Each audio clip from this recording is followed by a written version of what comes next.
Assalamualaikum warahmatullahi wabarakatuh. Salam sejahtera untuk semuanya. Saya Pak Adi dari Inside Chamber.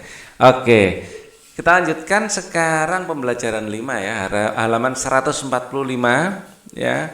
Untuk pembahasan komplit lengkap ada di sini. Ini adalah playlist. Link dari playlist ini ada di kolom deskripsi di bawah. Dicek ya. Dengan playlist kita akan mendapatkan materi urut runtut. Oke.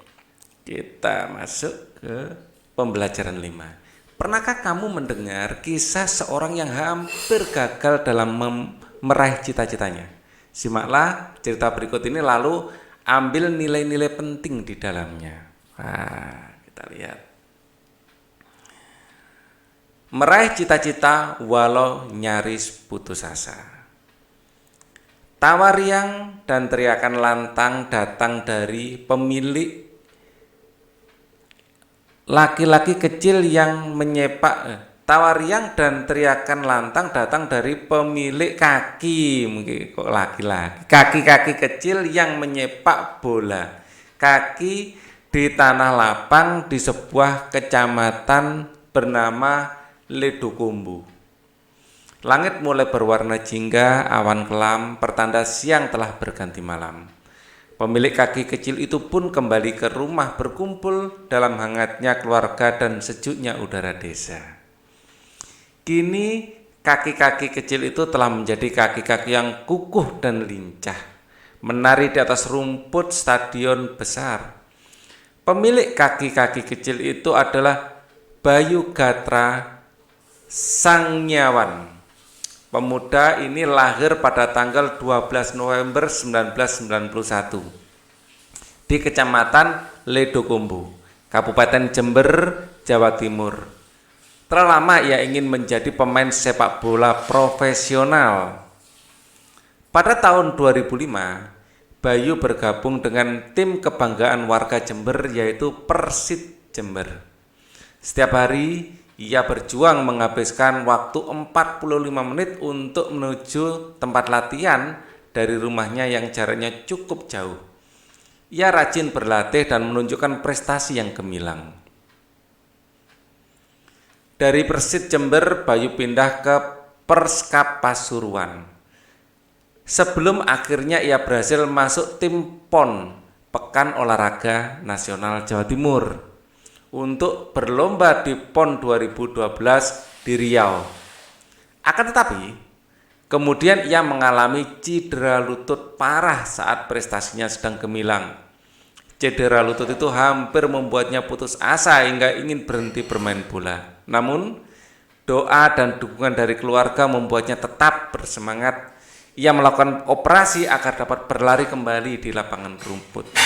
Setelah mulai pulih, ia meningkatkan porsi latihan agar untuk mengejar ketertinggalannya. Kerja keras dan kegigihannya membuahkan hasil. Bayu pun kembali tampil hebat di lapangan sehingga membawa timnya kembali menjadi juara. Wah, kisah yang menginspirasi ya. Cita-cita Bayu adalah menjadi pemain bola profesional. Menjadi pemain bola profesional. Halangan yang dihadapi adalah ketika kakinya cedera ya, ketika ya di sini kakinya cedera. Nah, di sini. Akan tetapi cedera lutut ya saat prestasinya sedang gemilang, mengalami cedera lutut. Nah, gitu.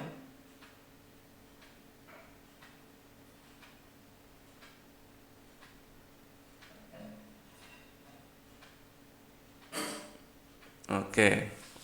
Sikap yang dimiliki adalah pantang menyerah ulet ya, ulet pantang menyerah. Ulet itu sama dengan pantang menyerah ya.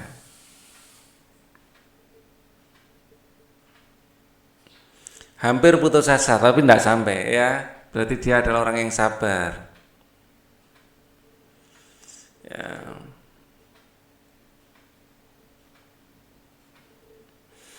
Usaha yang dilakukan adalah operasi ya. Kalau dari awal berlatih Ya, usaha yang telah dilakukan dari awal ya, berlatih secara rutin. Ya, mengikuti klub sepak bola.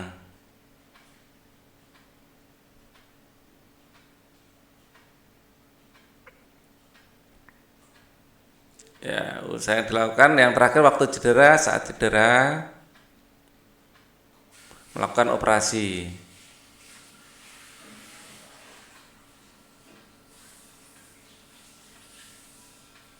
Oke. Apa kesimpulanmu terhadap usaha Bayu untuk meraih cita-citanya? Bayu memiliki tujuan yang kuat dalam hidupnya, atau tujuan yang jelas.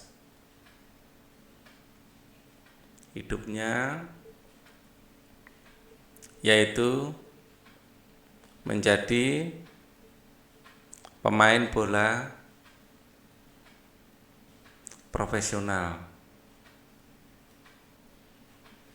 Dia berlatih dengan rajin,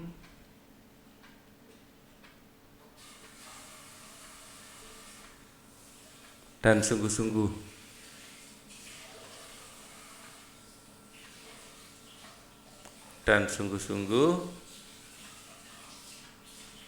Dan menghadapi cobaan dengan sabar.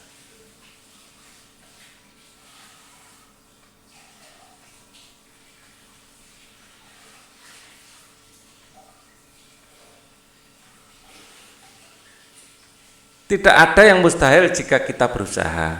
Demikian yang dilakukan oleh Bayu untuk meraih cita-citanya. Bagaimana dengan usahamu meraih cita-citamu? Bekerja keras dan pantang menyerah harus ya, ini kata kuncinya. Bekerja keras dan pantang menyerah harus dilatih sedini mungkin agar kamu tangguh untuk mencapai mimpi dan cita-citamu. Ayo membaca. Kamu telah mengetahui bagaimana menggunakan tekan dan jeda yang tepat pada saat mendeklamasikan puisi. Selain pelafalan, ya, intonasi dan tekanan yang tepat, kamu juga harus dapat mewujudkan ekspresi wajah yang sesuai dengan isi puisi. Oleh karenanya penting bagimu untuk mengetahui makna atau isi puisi.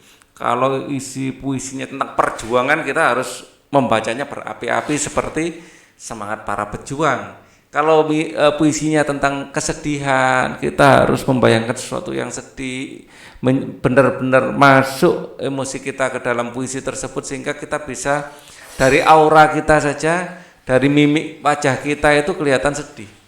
Ya. Pada saat mendeklamasikan sebuah puisi, pahamilah isi dan pesan yang ingin disampaikan. Apabila puisimu tentang harapan atau doa, ekspresi wajahmu harus mendukungnya, yaitu berekspresi sama saat kamu berdoa. Jika puisimu berkisah tentang harapan, ekspresimu harus menunjukkan mata yang berbinar dengan pandangan jauh menerawang. Jika puisimu tentang pengalaman sedih, ekspresimu harus menunjukkan kesedihan yang mendalam, seperti saat kamu kehilangan orang terkasih. Kamu dapat melatih perubahan ekspresi wajah dengan menggunakan kaca. Ini adalah wajah sedih. Ini wajah berbinar-binar gitu ya. Kalau perlu sampai mengeluarkan air mata saat membaca puisi, itu benar-benar penjiwaan yang luar biasa. Ya.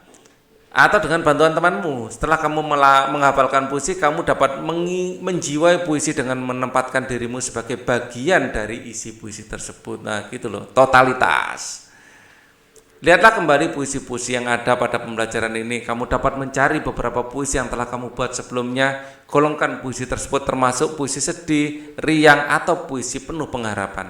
Pilih salah satu puisi yang paling kamu sukai, pahami isi puisi tersebut, lalu mulailah melatih ekspresi wajah sambil mendeklamasikan.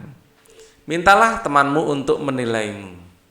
Setiap agama memiliki kekhasan. Setiap agama memiliki kekhasan dan keunikan tempat ibadahnya. Kekhasan dan keunikannya dipengaruhi oleh fungsi dan budaya masyarakat sekitar yang menggunakannya. Amatilah berbagai tempat ibadah yang ada di daerahmu. Carilah informasi tentang apa saja dan kapan saja tempat ibadah itu dimanfaatkan oleh umatnya. Tempat ibadah Ini adalah masjid, ya, masjid. Di masjid ini kegiatan keagamaan yang rutin dilakukan adalah sholat fardu sehari 5 kali. Ini sehari 5 kali ya, sholat fardu. Terus termasuk sholat sunnah. Sholat sunnah. Kemudian seminggu sekali digunakan untuk Jumatan. Jumat. Atau kita menyebutnya Jumatan orang Jawa itu ya. Terus biasa digunakan untuk ini juga ya, ijab pernikahan ya. Ijab kabul ya saat pernikahan. Kemudian ini sholat Idul Fitri tentu saja ya, perayaan Idul Fitri atau sholat Idul Fitri gitu ya. Sholat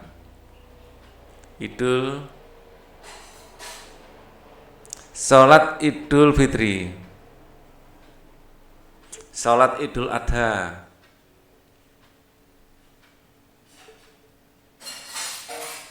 Banyak ya. Untuk pengajian juga bisa, pengajian tarawih, dan masih banyak lagi. Ya ini yang paling Pak Ali tahu banyak karena Pak Ali Muslim ya. Nah, kalau yang ini kelihatannya kalau dari bentuknya gereja, ini ada tulisannya, untungnya ada tulisannya. Biasanya gereja itu ada salibnya, lah ini tidak ada. Ya, tapi disebutkan di sini gereja ya. Di sini ada masjid, gereja. Gereja atau kapel biasanya kita menyebutnya ya, gereja atau kapel. Nah, di sini gereja ini biasa tentu saja sekarang ya mau hari raya Natal ya, merayakan Natal. Terus ada Easter itu hari Paskah. Merayakan Paskah. Ini untuk pernikahan juga biasanya di gereja. Ya.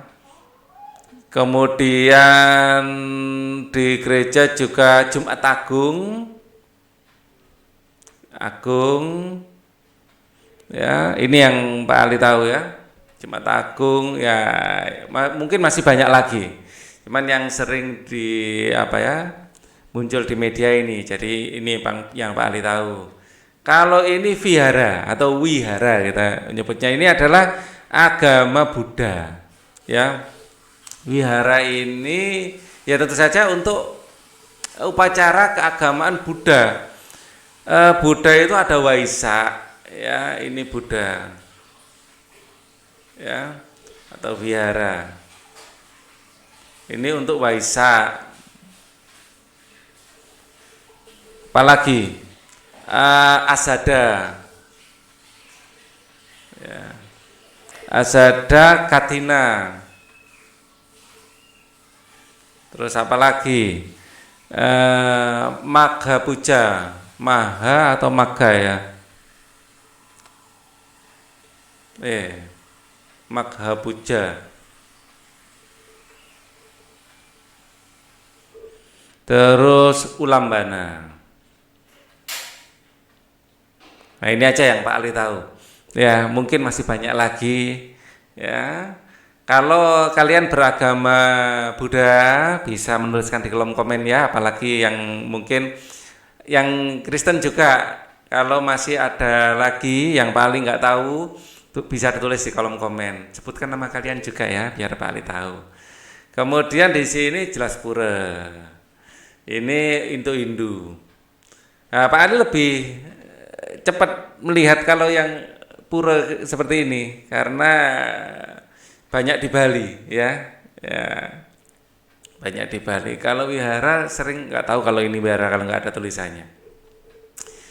Pura khas sekali, bertumbuk-tumbuk seperti ini ya. Ini Hindu.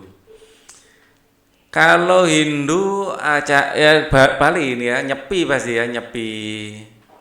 Ya. Padahal Surabaya juga banyak ya Hindu, tapi kalau bilang Hindu itu langsung ingatan Bali ke Bali karena di sana yang paling banyak. Untuk apa ya? Saraswati, Ngaben, ya ini apalagi Pager Besi mungkin. Ya ini yang Pak Ali tahu ya, Nyepi, Saraswati, Ngaben, Pager Besi, apalagi Hindu. Hindu. Ya, yang Pak Ali tahu itu aja. Kalau ini Konghucu jelas. Kalau kelihatan ini Konghucu. Ada naganya ya. Terus ada tulisan Cinanya. Ya, itu kelenteng. Kelenteng.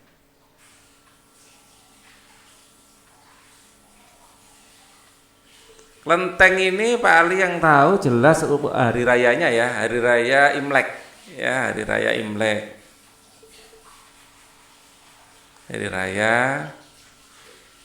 Imlek. Nah, ini sering muncul ya, ada barongsai biasanya cap gomeh ya.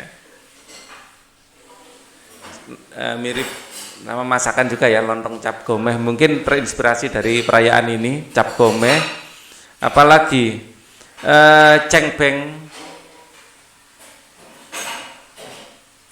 Ya, ada cengbeng, pekcun.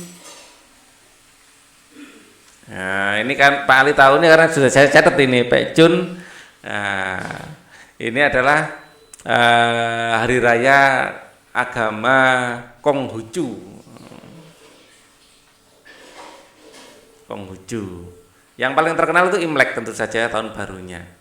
Imlek karena ada hari liburnya Imlek ini.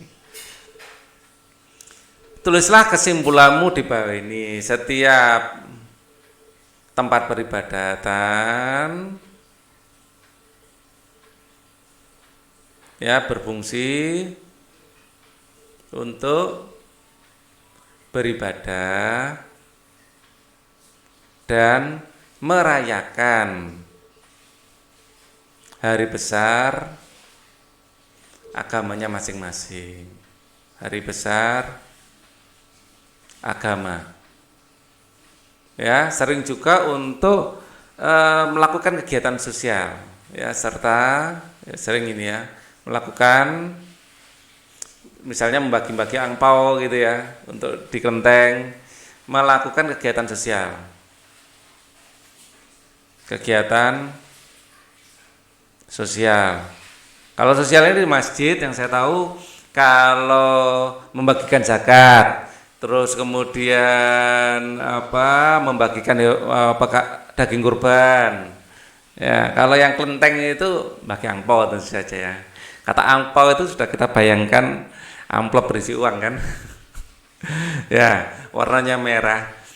Ingatkah kamu tentang rumah-rumah ibadah Indonesia? Tentu kamu telah mempelajari bagaimana umat beragama tersebut menggunakannya. Kali ini kamu akan membuat sebuah karya seni berupa seni rupa tentang perayaan agama dan tempat ibadah sebagai objeknya dalam bentuk montase. Montase merupakan karya seni yang terbuat dari berbagai foto atau gambar yang digabungkan menjadi gambar tangan, yang digabungkan dengan gambar tangan. Gambar-gambar tersebut bisa terdiri dari beberapa macam gambar yang berasal dari foto, majalah, atau bahan lainnya. Gambar-gambar tersebut diatur sedemikian rupa sehingga membuat gambar baru yang mencapai makna. Alat-alat dan bahan yang diperlukan sebagai berikut: kertas gambar, gambar-gambar yang sudah ada, termasuk gambar rumah ibadah, lem, kertas, gunting, alat gambar, pensil, spidol, pensil warna. Cara kerja pertama, potong dan guntinglah gambar-gambar yang telah disiapkan mengikuti bentuknya. Kedua, tempel gambar-gambar tersebut pada kertas gambar dengan menggunakan lem kertas. Gambar tersebut disusun sesuai dengan cerita yang kita inginkan. Terakhir, sempurnakan karya montase dengan menambahkan gambar tangan. Oh, ini loh ya.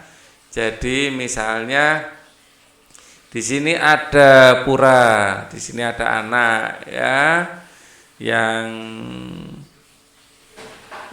memikirkan menjadi pilot, memiliki mobil mungkin ya. Ya, mungkin sedang berdoa untuk ini ya, untuk mendapatkan hal-hal tersebut. Ya. Di sini ada pemain basket ya macam-macam. Main basketnya ada di depan Menara Pisa. Ceritakan pengalaman belajar yang paling berkesan hari ini. Ceritakan juga nilai-nilai yang telah kamu kembangkan pada kegiatan. Ya intinya gunting tempel ya ini ya. Ini sangat menyenangkan sebenarnya ya dilakukan bersama teman-teman gitu. Bawalah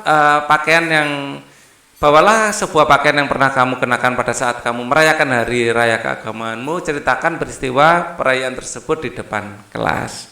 Ya, yang muslim mungkin bisa bawa sarung, peci, ya, baju koko, ya.